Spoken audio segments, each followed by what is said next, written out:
ndani vimeathirika. Watu tulikuwa tuna vyakula, tumekuta tumenunua viunga mle ndani kufuatana na upepo ulivyotokea. Yaani kwa kweli vitu ndani vimeharibika.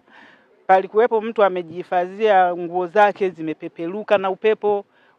Wengine hawajaziona mpaka saa hizi. Vyombo ndani vya udongo vimevunjika. Yaani ni vyombo vingi tu vilivyoharibika kupitia hii mvua kwa kweli. Kwa kweli mvua imetuletea changamoto kwa kweli, kwa kutokana na hali ya upepo ilivyovuma. Kwa kweli watu tulichanganyikiwa, nyumba zikawa zinaruka tu zinaenda, tulipata shoti. Vile vile ilikuwa usiku, hamna namna, unaona, tukimbia tu tukaacha ambavyo vitu vimo mle ndani, ni kukimbia kwenda kuhifadhi pengine kwa kuomba, lakini kwa watu wengine wakatusaidia kwa kutusikiliza, na wenyewe wakatusaidia mle ndo tunaishi hivyo. Kwa kweli tunashukuru viongozi wetu, wametujali vizuri. Kupata taarifa ndio maana tukaona ni dharura imetokea kama tunavyoona, na unapopata dharura maana yake unakuwa hujajiandaa, si ndio?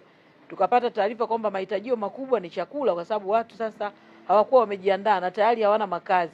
Wanapambana kurudisha makazi, lakini pia wapambane kutafuta chakula. Lakini wito wetu kwenu ni kwamba sasa tunafahamu ya kwamba wako tayari ambao wameshaendelea kupambana kuhakikisha wanarejesha mazingira yao katika hali ya kawaida.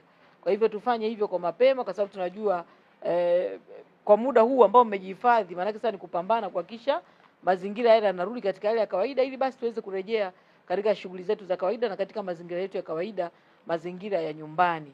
Kwanza kabisa hapa mbele yenu mtaona kuna kilo 370 za unga kwa ujumla wake. Maana yake hicho mnachokiona mbele ni kilo 370 za unga wa mahindi.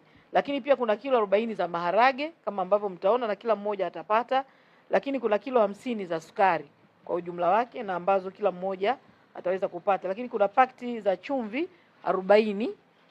Lakini sambamba na hilo kuna mafuta ya kupikia lita 10. Lakini pia kuna sabuni za miche 20 pamoja na mfuko mmoja wa sabuni ya unga. Lakini pia kuna hizo gunia za mahindi 4 kama ambavyo mnaziona hapo mbele yenu. Kwamba tuhakikishe tunajipanga kuhakikisha kwamba yale mazingira yetu tuliozoea tunarekebisha na tunarudi haraka. Cha awali kwamba mkuu kwa kushirikiana na kamati yake waliona hichi kije kishiriki na nyinyi, ili kusudi mpate nguvu ya kufanya mambo mengine, kwa sababu kikiwepo chakula nyumbani akili ya kufanya kitu kingine inapatikana. Kwa hiyo sisi kwa kiasi hichi tunaomba mkipokee. Bunge anawapa salamu za pole na yuko pamoja na nyinyi.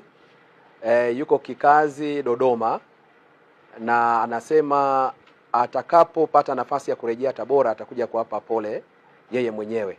Lakini kubwa zaidi anawaomba mpokee hicho kidogo ambacho amechangia katika hiki ambacho kimeletwa hapa mbele na serikali. Lakini pamoja na yote ana imani kwamba Mwenyezi Mungu atakuwa pamoja na nyinyi katika kipindi hiki kigumu, ili kuhakikisha kwamba mnavuka, na sisi hatutowaacha